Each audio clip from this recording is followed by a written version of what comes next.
இன்னொரு 2 வருஷத்துல பாத்தீங்கன்னா ஒவ்வொரு ஃப்ளோலாம் அறிவாலயத்தை வெள்ளையடிச்சு புதுசா வெள்ளையெல்லாம் அடிச்சு பார்ட்டிஷன்லாம் போட்டு வாடகைக்கு விட்டுட்டு நீட்டா அந்த குடும்பம் உட்காந்து சம்பாதிக்க வேண்டியதான். வேற எந்த வாய்ப்பும் இல்லை.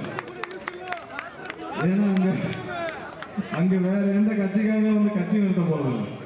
இருக்கிற கட்டடத்தெல்லாம் வாடகைக்கு விட்டுட்டு அந்த முரசொலி ட்ரஸ்ட் இருக்கும். அந்த ட்ரஸ்டுக்காக தான் இவ்வளவு போட்டியும்.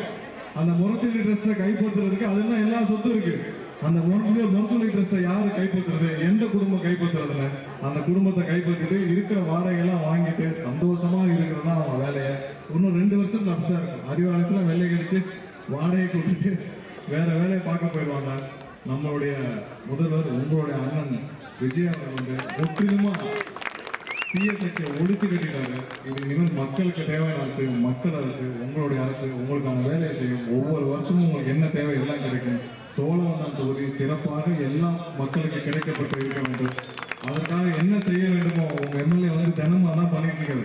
தினமும் வந்தா ரோடு அது இதுன்னு கேட்டுட்டே தான் இருக்கிறாரு. நாங்களும் எங்களால் முடிஞ்ச அனைத்தையும் செய்வோம். கண்டிப்பாக இந்த 5 வருஷத்துல மிகப்பெரிய ஒரு மாற்றத்தை கொண்டு வரும் அளவிற்கு தேவையானதை செய்வோம். இந்த கூட்டத்திற்கு வருகை கொடுத்தவங்க அனைவருக்கும் என்னுடைய நன்றியை தெரிவித்துக் கொண்டு மீண்டும் அடிக்கடி வருவோம். அடிக்கடி நிறைய கட்டட